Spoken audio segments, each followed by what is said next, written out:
আচ্ছা জাহিদুল, তুমি একটু দেখো তো রিফোন আছে নাকি, রিফোন রিডটা ডেকে নিয়ে এসো তো। জীবন ভাই তোমায় বলাই কি ভাইয়া ডাকছিলেন তো?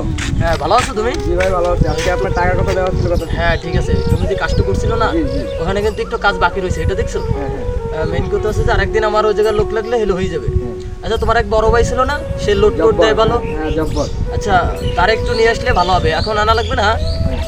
তুমি তো কাজ করছো, কাজটা কিন্তু আমার সুন্দর হয়েছে অনেক। জি এই কারণে খুশি হয়ে যে টাকাটা দেবো ভাইয়া, ওই টাকাটা আমার কাছে এখন নাই, বর্তমানে একটু সমস্যার ভিতরে আছে।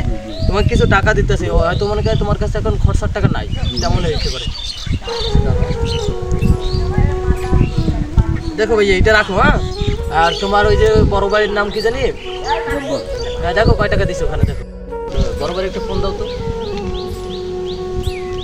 হ্যাঁ জব্বর ভাই, তুমি কোথায় আছো? একটু ডাকতেছে, কাজের সাইডে আসো।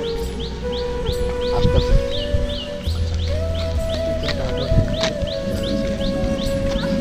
আসসালামু আলাইকুম ভাই। ওয়ালাইকুম আসসালাম। আচ্ছা বসেন ভাই, কি অবস্থা? না বসেন, সমস্যা নেই, আসুন। তো ভাই, কাজ বাজ তো চলতেছে, যেভাবে করতেছেন ভালো আলহামদুলিল্লাহ। সমস্যা হয়ে গেছে। কি সমস্যা? সমস্যা হলে যে আমি কিছুদিন ধরে ব্যাংকে যেতে পারতেছি না, ঈদের কোন ব্যাংকও বন্ধ, বুঝছেন? কিন্তু আমার একটা লোড আছে ভাই, এই লোডটা দিয়ে দিলে ধরেন আমার একটু উপকার হইতো, একসাথে কিছু টাকাই না আপনাদের ফুল বিলটা দিয়ে দিতাম আমি। সো গাইস, সম্পূর্ণ ভিডিওটা আপনারা দেখছেন, যদি ভালো লাগে একটা লাইক করে দিবেন আর ফলো করে দিয়ে আমাদের সঙ্গে থাকবেন। সবাইকে অসংখ্য ধন্যবাদ। পরবর্তী ভিডিওতে আবার দেখা হবে।